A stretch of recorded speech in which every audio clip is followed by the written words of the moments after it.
Students, நம்ம இன்னைக்கு ஒரு நியூ டாபிக் பார்க்குறோம். Unit number 3 sell biology and biomolecules அப்படிங்கிற ஒரு யூனிட் பார்க்க போகிறோம். அதில் செல் பற்றி பார்க்குறோம். த யூனிட் ஆஃப் லைஃப் அப்படின்னு சொல்லுவோம் செல்லை. ஸோ இந்த லெசனில் நம்ம என்னென்ன பார்க்க போகிறோம் அப்படின்னு பார்த்தோம் அப்படின்னா எதை தெரிஞ்சுக்கலாம் அப்படின்னு பார்த்தோன்னா, first sell theory and different concept associated with it.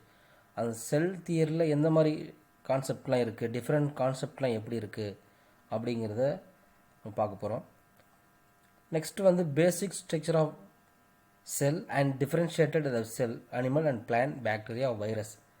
So அந்த பேசிக் ஸ்ட்ரக்சர் ஆஃப் செல் எப்படி இருக்குது, அந்த பிளான்ட்டுக்கு, அனிமலுக்கு, பாக்டீரியா, வைரஸ் இதுக்கெல்லாம் டிஃப்ரென்ஷியேட் ஆகிற செல் எப்படி டிஃப்ரென்ஷியேட் ஆகுது அப்படிங்கிறத அடையாளம் பண்ண போகிறோம்.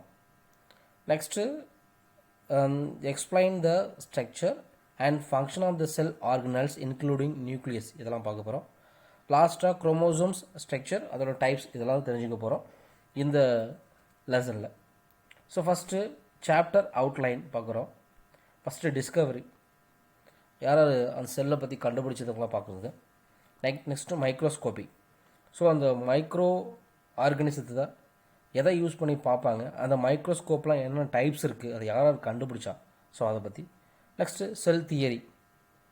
ஸோ இது அப்படியே போகும். Cell types, plant cell, animal cell பார்க்குறது, செல் ஆர்கனல்ஸ், நியூக்ளியஸ், ஃப்ளெஜெல்லா இதெல்லாம் இதில் பார்க்க போகிறோம். ஸோ இதுதான் அந்த செல் பற்றி பார்க்க போகிறது. ஸோ ஃபஸ்ட்டு இந்த செல் அப்படிங்கிற வேர்டு வந்து பார்த்திங்கன்னா லட்டின் வேர்ட்லேருந்து உருவானது, சரியா? அங்கேருந்து ஆரம்பிச்சது இந்த செல் அப்படிங்கிறது. இந்த செல்லே அப்படிங்கிறது மீனிங் என்ன அப்படின்னா ஸ்மால் கம்பார்ட்மெண்ட் அப்படிங்கிறது, சின்னதாக இருக்கக்கூடிய ஒரு கட்டை, ஒரு கம்பார்ட்மெண்ட், பாக்ஸ் அப்படின்னு சொல்கிறது அது. இந்த அந்த இந்த வேர்டை செல் வாஸ் ஃபஸ்ட்டு யூஸ்டு. இந்த செல் அப்படிங்கிற வேர்டை ஃபஸ்ட்டு யார் யூஸ் பண்ணதுன்னா ராபர்ட் ஹூக் அப்படிங்கிறவர். அதனால என்ன பண்ணுறோம் அப்படின்னா அந்த டேர்ம் செல் இஸ் ஓல்டு, அதாவது எப்போது ஒரு 300 இயருக்கு முன்னாடியே என்ன பண்ணுறாங்க, அவர் வாழ்ந்த காலத்திலே செல் அப்படிங்கிற வேர்டு வந்து என்ன பண்ணியிருக்காங்க, இதை யூஸ் பண்ணியிருக்காங்க அப்படின்னு சொல்லியிருக்காங்க. இது நோட் பண்ணிக்கோங்க, முக்கியமான 1 மார்க்கில் இருக்கும். Next discovered. அரிஸ்டாட்டில் அப்படிங்கிறவர் first recognise the animal and plant consist of organised. So இவர் காலத்திலேயே என்ன பண்ணியிருக்காங்க, அந்த செல் அப்படிங்கிறத வந்து ஃபஸ்ட்டு ரெக்கக்னைஸ் பண்ணியிருக்காங்க. அது எப்படி இருக்கும் அப்படின்னா செல் அப்படிங்கிறது பயன்படுத்தியிருக்காங்க, அதோட அமைப்பை பற்றி சொல்லியிருக்காங்க. பட் ஃபுல்லாக என்ன பண்ணல, எக்ஸ்பிளைன் பண்ண முடியல அங்கே, சரியா? அது அவர். அதுக்கப்புறம் இன் 1660 வேர்டு நல்லா, அந்த இயர் நல்லா தெரிஞ்சுக்கணும். Robert Hooke observed something which look like honeycomb with great number of little boxes, which later is called cell from cork tissues. Robert Hooke என்ன பண்ணியிருக்காரு, அந்த தேன்கூடில் இருக்கக்கூடிய பாக்ஸ் மாதிரி இருக்குது, நம்ம நிறைய பாக்ஸஸ் மாதிரி இருக்கக்கூடியதை கண்டுபிடிச்சிருக்காரு. ஸோ அதை பின்னாடி என்ன சொல்லியிருக்காங்க, செல் அப்படிங்கிற ஒரு கார்க் டிஷ்யூஸ் அப்படின்னு சொல்லியிருக்காங்க, சரியா? அதுக்கப்புறம் 5 இயர் கழிச்சு 1665 ஹி கம்ப்ளீட் ஹிஸ் ஒர்க். அதுக்கு என்ன பேர் வைக்கிறாருன்னா மைக்ரோகிராஃபியா அப்படின்னு பேர். இது வரைக்கும் நல்லா தெரிஞ்சுக்கணும். ராபர்ட் ஹூக் அவர் 1665 என்ன பண்ணார், மைக்ரோகிராஃபியா அப்படிங்கிறத முழுமையாக அதில் எல்லாத்தையும் விளக்கியிருப்பார். அதுக்கப்புறம் later Anton van Leeuwenhoek அப்படிங்கிறவர் observed unicellular particles which he named animalcules அப்படின்னு சொல்லியிருக்காரு. யூனிசெல்லர் சிங்கிள் செல் பார்ட்டிகளை தனியாக பிரித்து கண்டுபிடிச்சிருக்காரு. ஸோ அதுக்கு பேர் அனிமகூல்ஸ் அப்படின்னு சொல்கிறாங்க.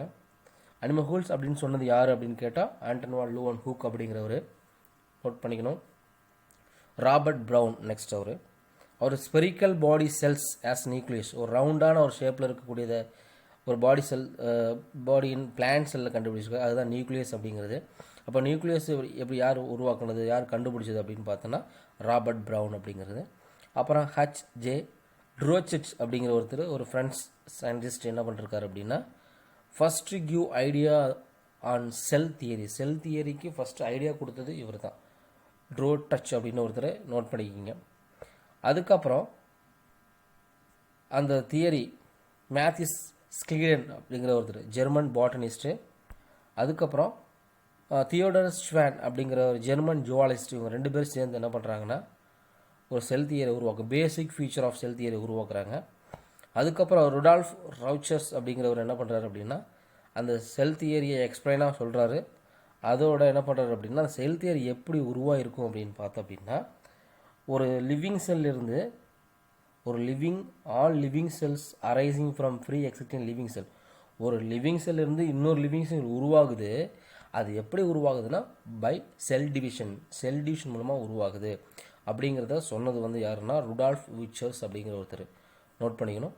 இதை உனக்கு அந்த சயின்டிஸ்ட் ஃபிலிமோட கொடுத்துருப்பாங்க பாரு. ஃபஸ்ட்டு அரிஸ்டாட்டில், அப்புறம் ராபர்ட் ஹூக், அப்புறம் ஆண்டன் வான் லூவன்ஹூக். நெக்ஸ்ட்டு வந்து பார்த்தோம் அப்படின்னா செல் தியரியை உருவாக்குறவங்க ஸ்டீடோனும் ஸ்வானும். அதுக்கப்புறம் ருடால்ஃப் ரூச்சர் என்ன பண்ணுறாரு அந்த செல் தியரியை எக்ஸ்பிளைன் பண்ணுறாரு. அதுக்கப்புறம் அந்த செல் எப்படி உருவாகுது அப்படின்றது ஒரு உயிர் உள்ள செல்லேருந்து இன்னொரு உயிர் உள்ள செல் உருவாகுது. எதன் மூலமாக உருவாகுது? ஒரு செல் டிவிஷன் அப்படிங்கிற மூலமாக உருவாகுது அப்படிங்கிறத நம்மளுக்கு இது வரைக்கும் எக்ஸ்பிளைன் பண்ணியிருக்காங்க. ஸோ இந்த அமைப்பை பார்த்தாவே ஒன்று தெரியும். ஸோ இப்போ அடுத்து நம்ம பார்க்க போகிறது என்ன அப்படின்னா இங்கே இருக்கக்கூடிய மைக்ரோஸ்கோப்பி அப்படிங்கிறது கொடுத்துருப்பாங்க. ஸோ இதில் வந்து இந்த மைக்ரோஸ்கோப்பியில் வந்து பார்த்தோம் அப்படின்னா நிறைய கொடுத்துருப்பாங்க. பிரைட் ஃபீல்டு மைக்ரோஸ்கோப் அப்படின்னு ஒன்று, அடுத்தது எலக்ட்ரான் மைக்ரோஸ்கோப்பி. அதுக்கு முன்னாடி என்ன பண்ணியிருப்பாங்க அப்படின்னா எலக்ட்ரான் மைக்ரோஸ்கோப்பி ஒன்று கொடுத்துருக்காங்க. ஒரு 2 மைக்ரோஸ்கோப் இந்த பிடிஎஃப்பில் இல்லை. ஸோ இருந்தாலும் நடத்துகிறேன், அதை பார்த்துட்டே வாங்க சரியா. மைக்ரோஸ்கோப்பி அப்படிங்கிறத பாருங்கள். இந்த மைக்ரோஸ்கோப் அப்படிங்கிறது வந்து ஒரு ஒரு innovatable instrument in study of cell and subcellular structure. இது என்ன பண்ணுது அப்படின்னா இந்த மைக்ரோஸ்கோப்பிங்கிற மூலமாக அந்த ஒரு செல்லையும் அதோடைய சப்செல்லுலர் ஸ்ட்ரக்சரையும் தெரிஞ்சுக்கிறதுக்கு ஒரு நல்ல வாய்ப்பாக இருக்குது. அதுக்கப்புறம் மைக்ரோஸ்கோபிக் ஆர்கானிசம்ஸ். மைக்ரோஸ்கோப் கண்ணுக்கு தெரியாத மைக்ரோ ஆர்கானிசம் தெரிஞ்சு படிக்கிறதுக்காக உருவாக்கப்பட்ட இந்த மைக்ரோஸ்கோப்பிக்கு பேர் என்ன அப்படின்னா அதனால் மைக்ரோஸ்கோப்னு வச்சுருக்காங்க. அதாவது ரொம்ப மைனூட்டாக இருக்கக்கூடிய பொருளை பற்றி தெரிஞ்சுக்கிறதுக்கு பேர் தான் மைக்ரோஸ்கோப் அப்படின்னு வச்சுருக்காங்க. மைக்ரோ அப்படின்னா ஸ்மால், எஸ்கிபிஎன் அப்படிங்கிறது டு சி அப்படின்னு அர்த்தம். இது Greek terminology. Compound microscope was invented by Janssen அப்படின்னு ஒருத்தர். இது நோட் பண்ணிக்கோங்க. இப்போ காம்பவுண்ட் மைக்ரோஸ்கோப்பை வந்து இன்வெர்ட் பண்ணது யார் அப்படின்னா ஜான்சன் அப்படிங்கிறவர் சரியா. ஸோ இந்த மைக்ரோஸ்கோப் பேசிக்காக பார்த்தோம் அப்படின்னா லென்ஸ் சிஸ்டம் தான், லென்ஸு மூலமாக உருவாக்குறது தான். And it's property of light, அப்புறம் லைட்டை யூஸ் பண்ணுறது. அண்ட் லென்ஸ், லைட்டு லென்ஸு இது மூலமாக ரிஃப்ளெக்ஷன் உருவாகுது, மெக்னிஃபிகேஷன் அதிகப்படுத்தி பெருசுப்படுத்தி காட்டுறது, அப்புறம் நியூமெரிக்கல் அப்சர்ஸ் இதெல்லாம் உருவாக்கி ஒரு அமைப்பை நம்ம தெரிஞ்சுக்கிறோம். இந்த காமன் லைட் மைக்ரோஸ்கோப்பில் வந்து பார்த்தோன்னா நிறைய லென்சஸ் அங்கே இருக்கும். ஸோ அதுக்கு பேர் என்ன அப்படின்னா காம்பவுண்ட் மைக்ரோஸ்கோப். இப்போ காம்பவுண்ட் மைக்ரோஸ்கோப்பில் என்னென்னு கேட்பாங்க. Many lens present once there is called compound microscope அப்படின்னு சொல்கிறது. The microscope transmitted visible light from the source of eye or camera through the sample. இந்த மைக்ரோஸ்கோப் என்ன பண்ணுது, அந்த லைட் மூலமாக நம்ம தெரிஞ்சுக்கிறோம். அங்கே இருக்கக்கூடிய பொருள் மேலமாக அந்த eye and camera through the sample. அந்த சாம்பிள் வழியாக என்ன பண்ணுறோம் அப்படின்னா நம்ம வந்து அந்த உள்ளுக்கக்கூடிய பொருளை வந்து நம்ம தெளிவாக பார்க்க முடியுது. அதுதான் காம்பவுண்ட் மைக்ரோஸ்கோப் அப்படின்னு சொல்கிறது. இதில் வந்து பிரைட் ஃபீல்ட் மைக்ரோஸ்கோப் அப்படின்னு ஒன்று, இது ரொம்ப முக்கியமான ஒன்று. இந்த பிரைட் ஃபீல்ட் மைக்ரோஸ்கோப் பார்த்தோம் அப்படின்னா routinely use to microscope in studying various aspect of cells. செல்லில் வந்து நம்ம நிறைய வித்தியாசமான வேரியஸ் ஷேப்ஸில் வந்து நம்ம படிக்கணும், ஆஸ்பெக்டில் தெரிஞ்சுக்கணும் அப்படின்னு பார்த்தோம் அப்படின்னா இந்த பிரைட் ஃபீல்ட் மைக்ரோஸ்கோப்பை தான் யூஸ் பண்ணி ஆகணும்.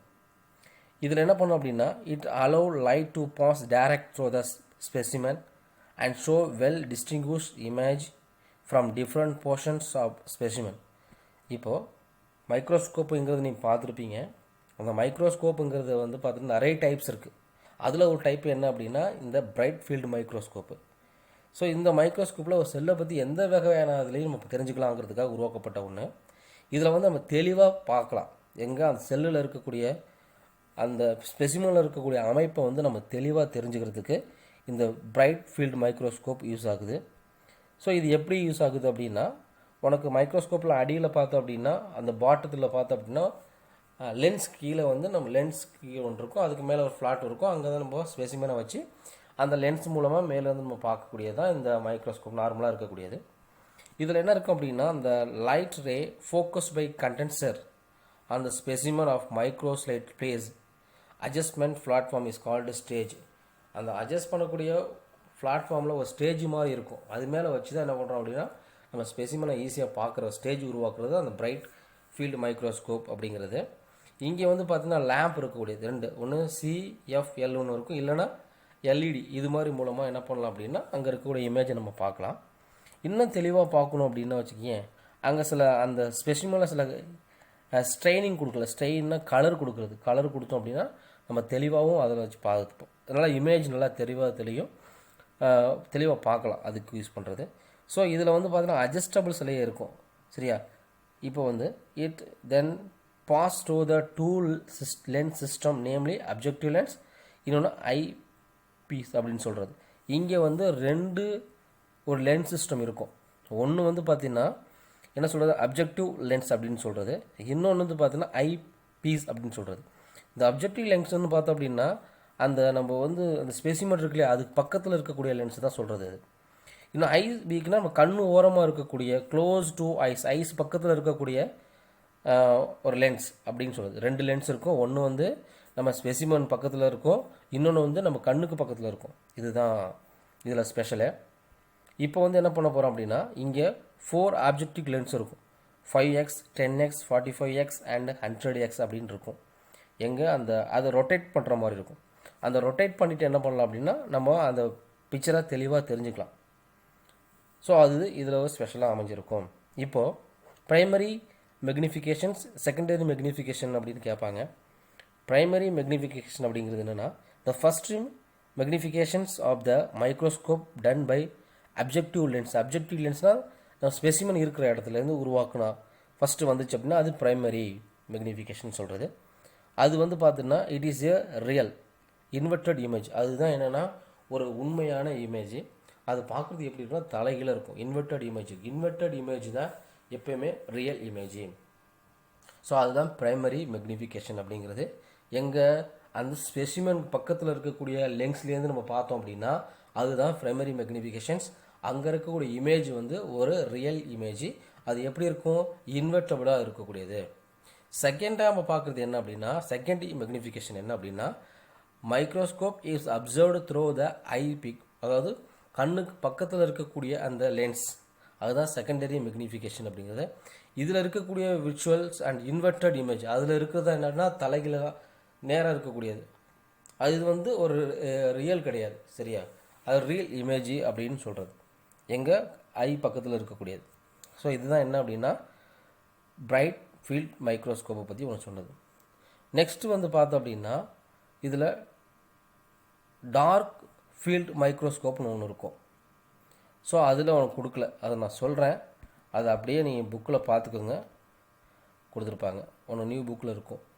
டார்க் ஃபீல்ட் மைக்ரோஸ்கோப் அப்படிங்கிறது என்ன அப்படின்னா அதை யார் கண்டுபிடிச்சது அப்படின்னா ஜிக்மோண்ட் லீ அப்படிங்கிற ஒரு சயின்டிஸ்ட்டு கண்டுபிடிச்சிருக்காங்க, டிஸ்கவர் பண்ணியிருக்காங்க.